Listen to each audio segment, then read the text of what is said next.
اللہ سبحانہ و تعالیٰ نے مرغی کے انڈے میں سے نکلنے والے بچہ چوں چوں کرتا بھاگا جا رہا ہے، ابھی اس کو کوئی تجربہ ہی نہیں ہے، لیکن یہ علم جو ہے یہ اس کو تجربے کی بنیاد پر نہیں کہیں گے یہ علم براہ راست اللہ سبحانہ و تعالیٰ کی طرف سے آیا. صحیح ہے، ایگری کرتے ہیں؟ اچھا صاحب، لیکن ایک اور اس کا پہلو اور آسپیکٹ ہے. یہ تو دو قسمیں ہو گئی علم کی، میں نے کہا یاد کر لیجئے. ایک وہ علم جو تجرباتی ہے اور بہت بڑا ہے، بہت وسیع ہے، اور ایک وہ علم جو اللہ کی طرف سے براہ راست آیا ہے، اس میں تجربے کی وہ بات نہیں. ایک دوسری لحاظ سے بھی دو قسمیں ہیں علم کی.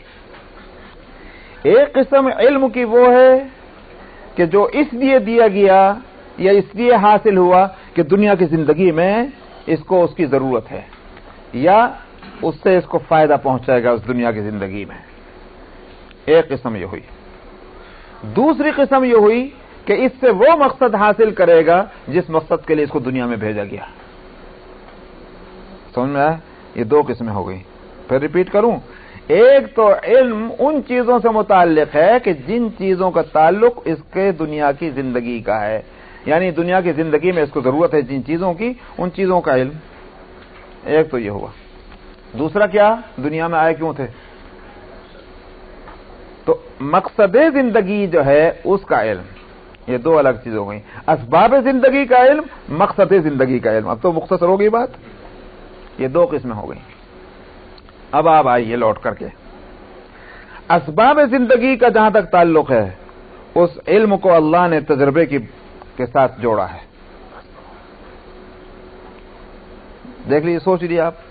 اسباب زندگی جو ہیں ان سب کا تعلق اللہ نے تجرباتی علم سے جوڑ دیا، اور مقصد زندگی کا جہاں تک تعلق ہے اس کا علم براہ راست اپنی ذات سے رکھا ہوا ہے.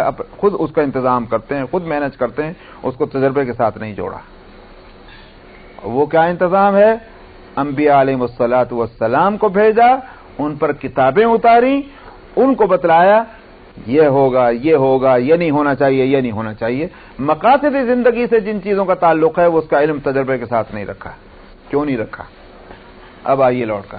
اتنی سمجھ میں تو آ رہی نہیں. اب بالکل آ رہی نہیں سمجھ میں آ رہی. جس کو نہیں سمجھ میں آ رہے ہاتھ اٹھا دے، میں دوبارہ ریپیٹ کر دوں گا. لیکن سمجھ میں آ گئی تو مت اٹھائیے خود، تاکہ وقت بہت قیمتی ہے. کیوں نہیں رکھا؟ یہ بھی ایک سمجھنے کی بات ہے. وجہ اس کی یہ ہے کہ ہمارے یہ ریسورسز جو ہیں یہ ہر وقت ہر حالت میں ایکولی ان کا رزلٹ نکلے، پرفیکٹ ہوں، ڈیپینڈیبل ہوں، یہ نہیں ہوتا. کبھی غصہ بھی کھا جاتا ہے کہ نہیں؟ مثال میں دیتا ہوں. ایک صاحب وہاں کھڑے ہوئے ہیں، میں یوں کر کے دیکھ کے کہنے لگے یہ فلانے صاحب ہو گئے. ارے نہیں میاں، یہ فلانے صاحب نہیں، یہ فلانے لگ رہے ہیں میاں. یہ کیا ہو رہا ہے؟ معلوم ہوا کہ یہ جو آنکھ جو سورس ہے علم کا، وہ آپ کو صحیح بات نہیں بتا پا رہا ہے. اس کا ریزن کچھ بھی ہو، ہے کہ نہیں؟ تو معلوم ہوا کہ یہ آواز سنتے ہیں، بھائی کہیں کہ آواز یہ فلانے صاحب بولے. ارے نہیں، یہ فلان کی آواز لگ رہی ہے. یہ کیا ہوا کہ یہ ریسورس جو ہے یہ اتنا پرفیکٹ نہیں ہے. تو جتنے دنیا کے ہمارے اسباب زندگی کا جو علوم تھے وہ چونکہ مقاصد ہیں نہیں، ان کو تو جوڑ دیا تجربے کے ساتھ. اور مقاصد زندگی والے سے متعلق جو علم تھا اس میں گھپلا نہیں ہونا چاہیے، اس کو تجربے کے ساتھ نہیں جوڑا. اس کے لیے اس کا انتظام خود براہ راست اپنے ساتھ اپنے پاس رکھا. انبیاء علیہ الصلوۃ والسلام کو بھیجا. اب حاصل کیا نکلا؟ دنیا کے وہ علوم جن کو ہم بہت بڑی چیز سمجھتے ہیں، اور بلا شبہ ہے بڑی چیز، بہت بڑی نہیں بڑی چیز ہے، وہ جو ہیں وہ 100% ہر حالت میں ہر زمانے میں پرفیکٹ ہوں، یہ ہو نہیں سکتا. تھیوری ہیں، تجربہ جو ہیں، کیا بولتے ہیں، فلسفے ہیں. کل کچھ تھا، آج کچھ ہے، کل کچھ اور ہوگا، اس لیے کہ تجربے ہیں ہمارے بدلنے ہیں.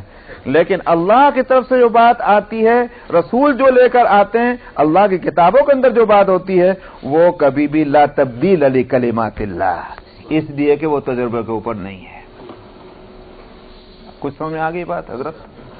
یہ تھی وہ جس کے لیے میں نے سارا آپ کو بنا کے دیا تھا کہ کہ ایک تو یہ تھا کہ شریعت کو ہم سمجھتے ہیں کہ میاں بس یہ جو ہے چھوٹی سی چیز ہے جناب، یہ پاگلوں کے پڑھنے کی چیز ہے، عقل مند بنو تو جاؤ وہ چیزیں حاصل کرنے۔ یاد رکھیے وہ اگر اس کے واسطے عقل مند چاہیے تو اس کے لیے بہت بڑے عقل مند چاہیے۔ گھس کھودے گا تو اللہ میں نے کسی کو نبی نہیں بنایا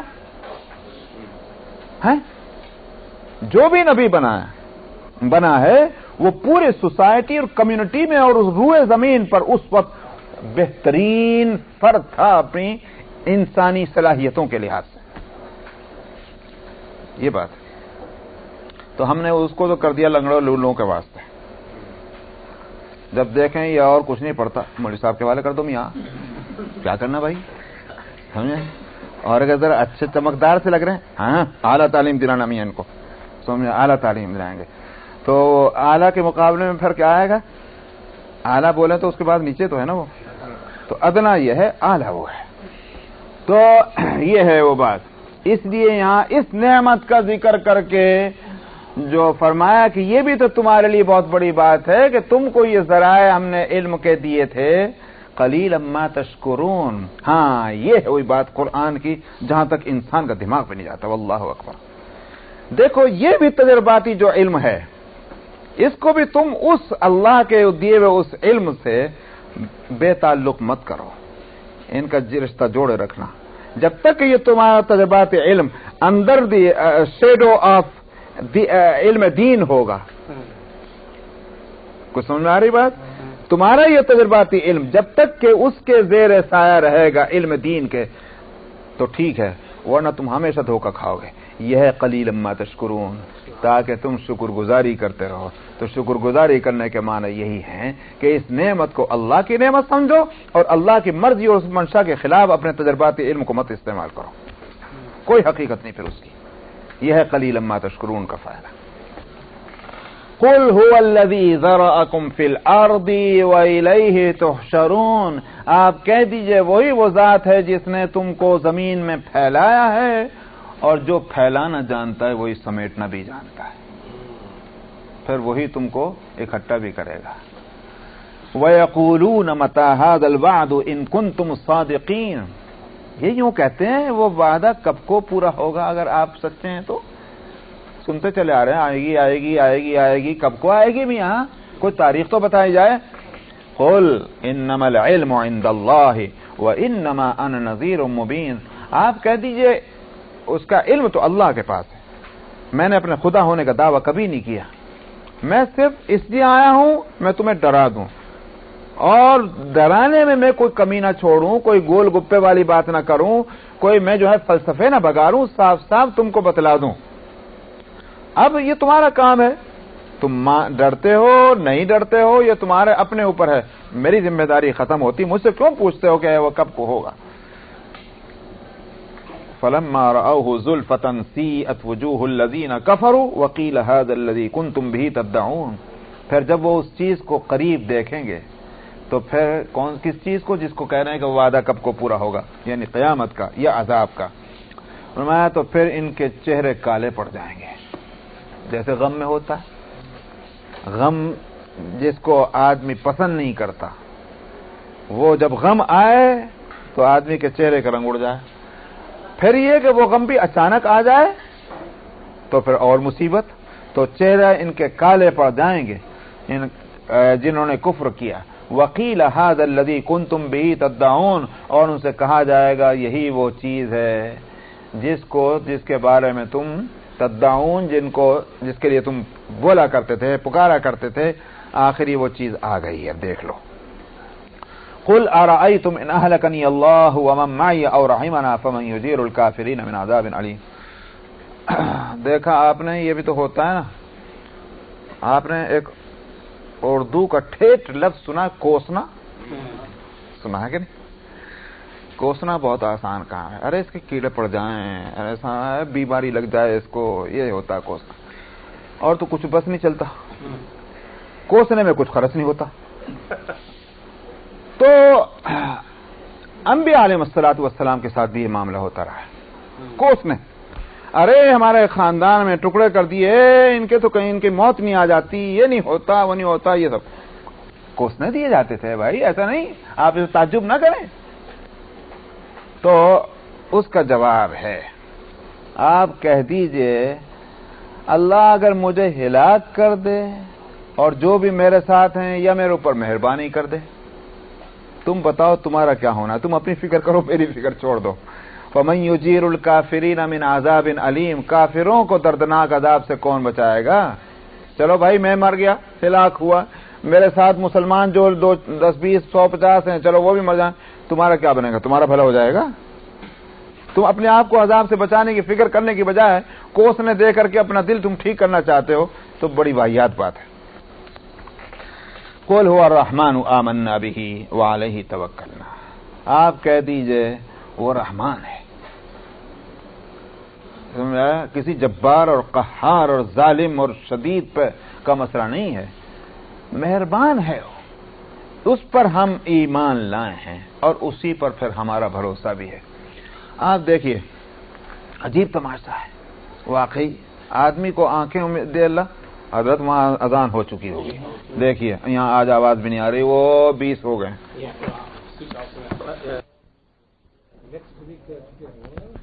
ہاں ہاں بالکل، بڑی اچھی بات ہے سر۔ 141 641 سورہ الملک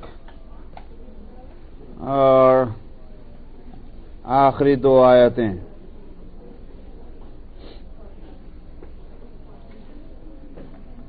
اعوذ باللہ من الشیطان الرجیم بسم اللہ الرحمن الرحیم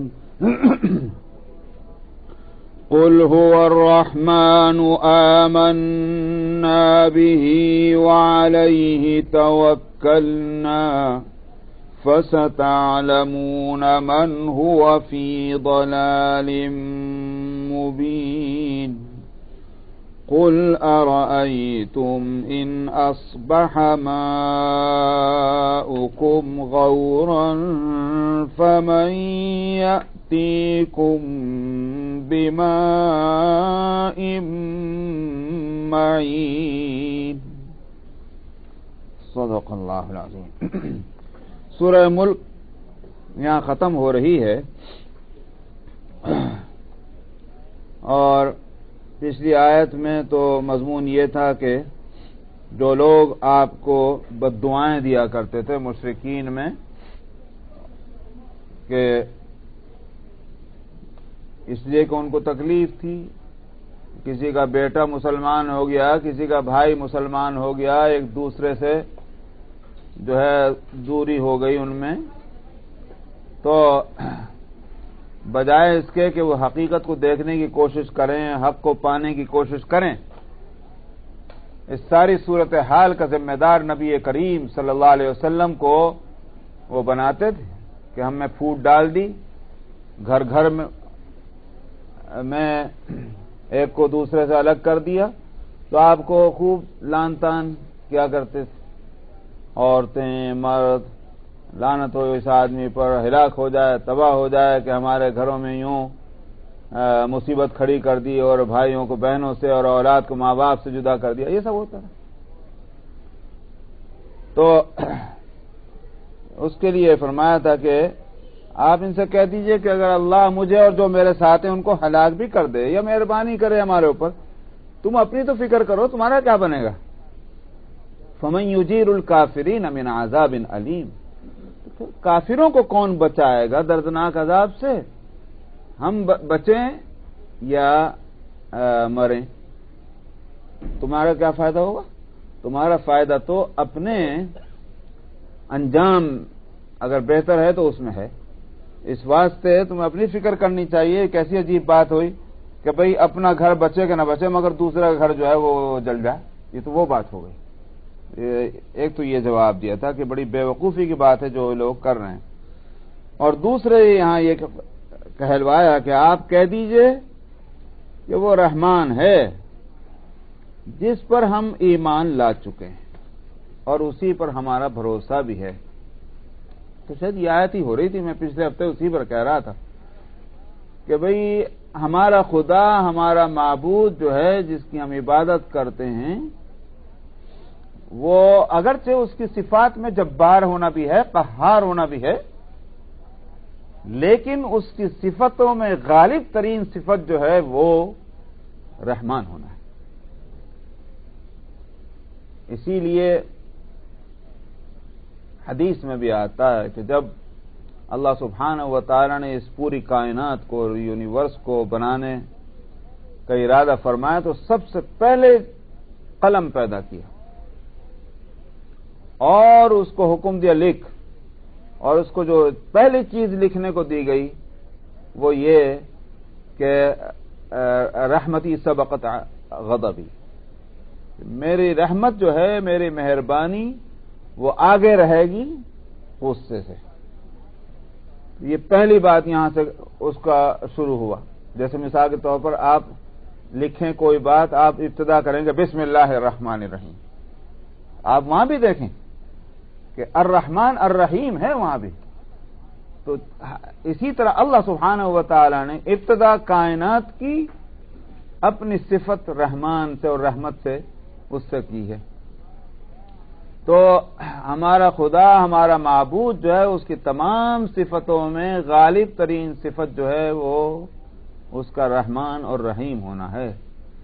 دوسروں کے معبودوں کو دیکھ لیجیے، ان کی جو انہوں نے تصویریں بنا کے رکھی ہوئی، کسی کے کندھے پہ جو ہے کلہاڑی رکھی ہوئی ہے، کسی کے کندھے پہ جو ہے تلوار رکھی ہوئی ہے، اور پھر بھی وہ اہنسا کے پجاری بنے بیٹھے ہوئے ہیں اس کی پوجا کرنے والے۔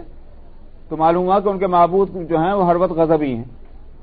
تو یہاں کہا گیا کہ ہم جس چیز پر ہمارا ایمان ہے، جس پر ہمارا بھروسہ ہے، وہ ذات رحمان ہے، اس لیے اس کی مہربانیوں کا تقاضا یہی ہونا چاہیے کہ ہم اسی سے اپنا تعلق جوڑیں۔ فَسَتَعْلَمُونَ مَنْ هُوَ فِي ضَلَالٍ مُبِينٍ، سو جلدی تم جان لوگے کون ہے کھلی گمراہی میں، ہم یا تم۔ ہم ایمان لائے رحمان پہ اور تم اس سے دور ہو، پھر کون ہوگا گمراہی کے اندر پڑا ہوا؟ قُلْ أَرَأَيْتُمْ إِنْ أَصْبَحَ مَاؤُكُمْ غَوْرًا فَمَنْ يَأْتِيكُمْ بِمَاءٍ مَّعِينٍ۔ عرب میں اب بھی جو چیز سب سے زیادہ قیمتی اور کمیاب ہے وہ پانی کا مسئلہ ہے۔ حالانکہ اب تو انہوں نے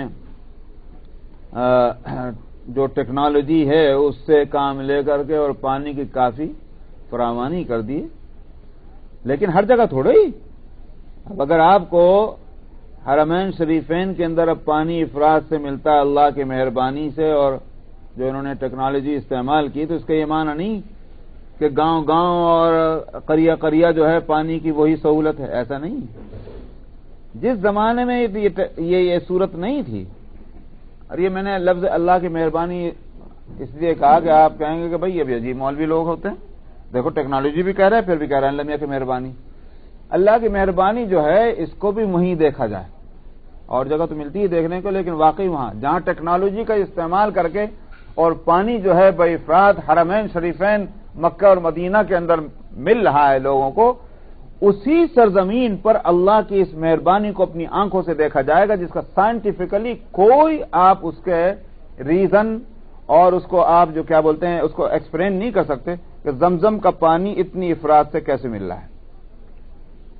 کوئی ٹیکنالوجی کام کر رہی ہے اس میں کیا؟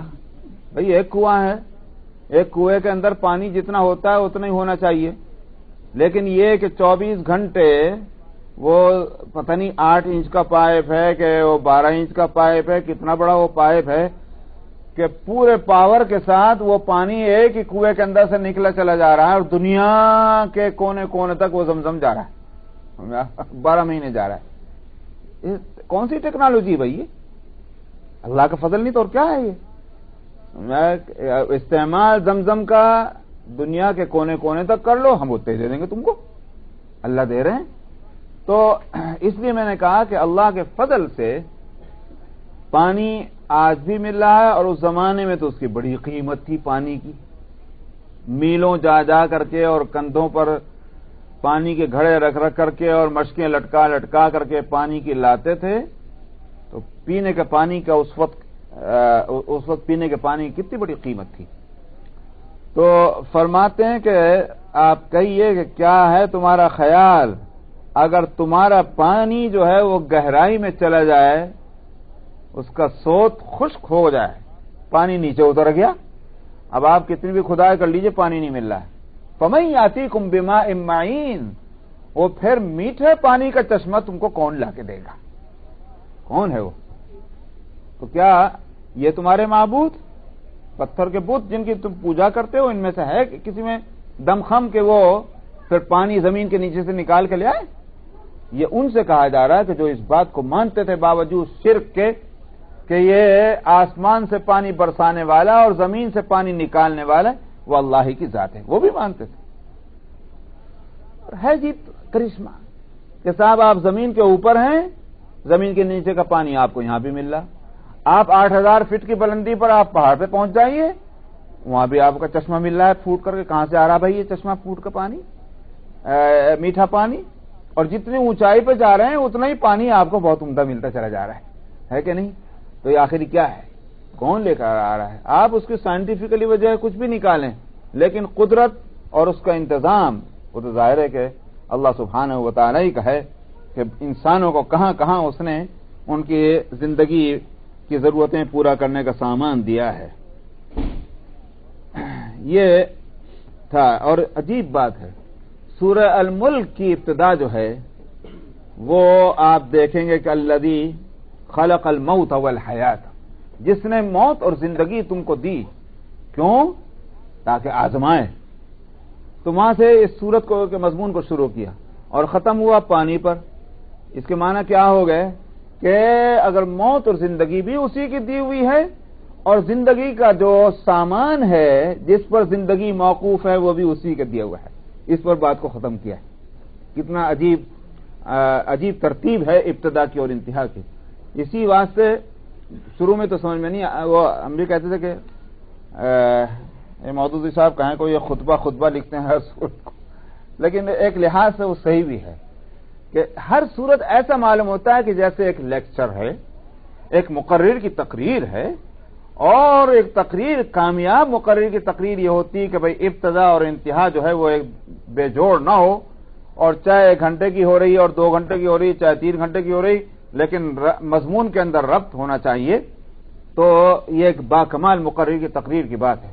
تو بالکل ایسا لگتا ہے کہ قرآن شریف کی ہر سورت جو ہے وہ ایک لیکچر ہے، ایک خطبہ ہے، اور اس میں بیچ میں بہت سی چیزیں آتی ہیں لیکن جو مضمون کا تسلسل ہے وہ ختم نہیں ہو پاتا۔